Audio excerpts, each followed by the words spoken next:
दोस्तों, जैविक खेती में बहुत सारा रहस्य आज भी किसानों के पहुंच के बाहर है और बिना किसी मार्केटिंग के वो रहस्य ही बना हुआ है।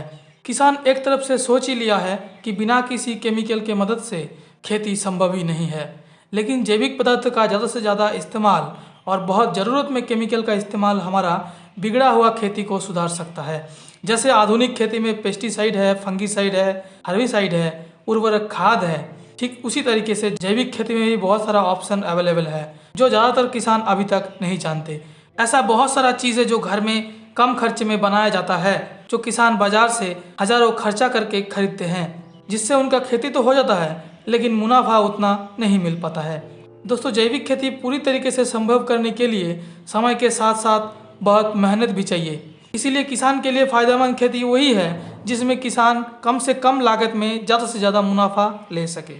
इस वीडियो में हम बात करेंगे जैविक तरीके से कीट नियंत्रण, जैविक तरीके से फफूंद नियंत्रण, जैविक खाद और जैविक तरीके से खरपतवार का नियंत्रण कैसे किया जाए। दोस्तों, जैविक तरीके से कीट नियंत्रण के मामले में बहुत सारा घोल इस्तेमाल में लिए जाते हैं प्रिवेंटिव तौर में कीट नियंत्रण करने के लिए, जैसे नीमास्त्र, ब्रह्मास्त्र, आग्नेयास्त्र, दशपर्णी इत्यादि। ये सब किसान घर में आसानी से तैयार कर सकते हैं जो अच्छा कीट नियंत्रण के काम आते हैं। इसके अलावा yellow sticky trap, pheromone trap और सोलर लाइट ट्रैप आदि का भी इस्तेमाल किया जा सकता है। दोस्तों, कीट नियंत्रण करने के लिए फफूंद जैसे विवेरिया बेसियाना को सकिंग पेस्ट के लिए और माइक्रोब जैसे बैसिलस thuringiensis को इल्ली को कंट्रोल करने के लिए इस्तेमाल में लिया जाता है। इसके अलावा मिट्टी में नीम खली, करंज खली, नीम ऑयल, बोरिक एसिड को भी मिलाया जाता है बहुत सारा कीट से बचने के लिए। इसके अलावा फान फसलों की खेती मित्र कीट को बढ़ावा देने से खेत में कीट का प्रकोप कई हद तक कम हो जाता है। दोस्तों, अब बात कर लेते हैं कुछ फफूंदनाशियों के बारे में जो जैविक खेती में बहुत ज़्यादा मात्रा में इस्तेमाल किए जाते हैं। ट्राइकोडर्मा विरिडी सुडोमोनास फ्लोरोसेंस एक मित्र फफूंद है जो फफूंद और कई जीवाणुओं का गतिविधि को नियंत्रित कर देते हैं, जिससे फसलों में कई प्रकार का रोग नियंत्रण हो जाता है।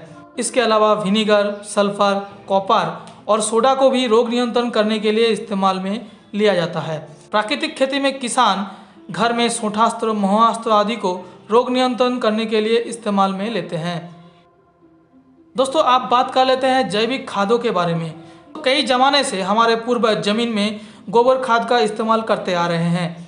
किसान कई तरीके से खाद बनाकर गोबर का इस्तेमाल करते हैं, जैसे केचुआ खाद, नादेब खाद इत्यादि। हालांकि गोबर गैस से निकला हुआ स्लरी सबसे जल्दी रिजल्ट देता है।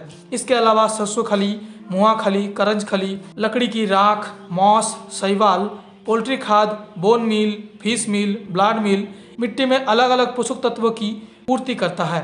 इसके अलावा ढैंचा, बारसिम को हरा खाद के रूप में, धान में डाला हुआ एजोला में उपस्थित साइनोबैक्टीरिया और अलग अलग बैक्टीरिया को नाइट्रोजन फिक्स करने के लिए इस्तेमाल में लिया जाता है। दोस्तों, प्राकृतिक खेती में इस्तेमाल किया जाने वाला बहुत सारा खाद सूक्ष्म जीव का विकास के लिए इस्तेमाल में लिए जाते हैं, जैसे जीवामृत, घन जीवामृत, पानामृत, शस्यगव्य, पंचगव्य इत्यादि। इसके अलावा फलन को बढ़ाने के लिए पीजीआर जैसे कूना पाजला का इस्तेमाल भी किया जाता है। दोस्तों, खेती में खरपतवार का नियंत्रण अभी भी एक बड़ा सा समस्या है। जैविक तरीके से खरपतवार को नियंत्रण करने के लिए सबसे असरदार तरीका है मल्चिंग, जो प्लास्टिक का, भूसे का, पराली का, पत्तों का भी किया जा सकता है। इसके अलावा खरपतवार को मारने के लिए नमक, vinegar, lemon grass oil, cinnamon oil इत्यादि का इस्तेमाल कई प्रकार से खरपतवार को नियंत्रण करने के लिए काम में लिया जाता है। इसके अलावा एक प्लॉट में बार बार एक ही फसल का खेती ना करके अलग अलग फसल की खेती करने से भी बहुत ज़्यादा खरपतवार का नियंत्रण हो जाता है। दोस्तों, इसके अलावा गोबर खाद का इस्तेमाल के बदले केचुआ खाद या भी कोई भी कंपोस्ट का इस्तेमाल करने से खरपतवार का फैलाव भी कम हो जाता है। दोस्तों, जैविक और पारंपरिक खेती एक टिकाऊ खेती है जो किसान भली भांति समझते हैं। दोस्तों, आने वाले समय में बहुत सारा नए तकनीकी खेती में आसानी से देखने के लिए मिलेगा। कम से कम रसायन का इस्तेमाल और ज़्यादा से ज़्यादा जैविक पदार्थों का इस्तेमाल करके जमीन की उर्वरा शक्ति को बरकरार रखने वाले किसान को ही असली किसान माना जाएगा। देश की धरती उगले सोना, उगले हीरे मोती, मेरे देश की धरती कहना तब शायद सही होगा। तो दोस्तों, आपसे फिर मिलते हैं किसी नए वीडियो में नए जानकारी के साथ। तब तक के लिए जय हिंद।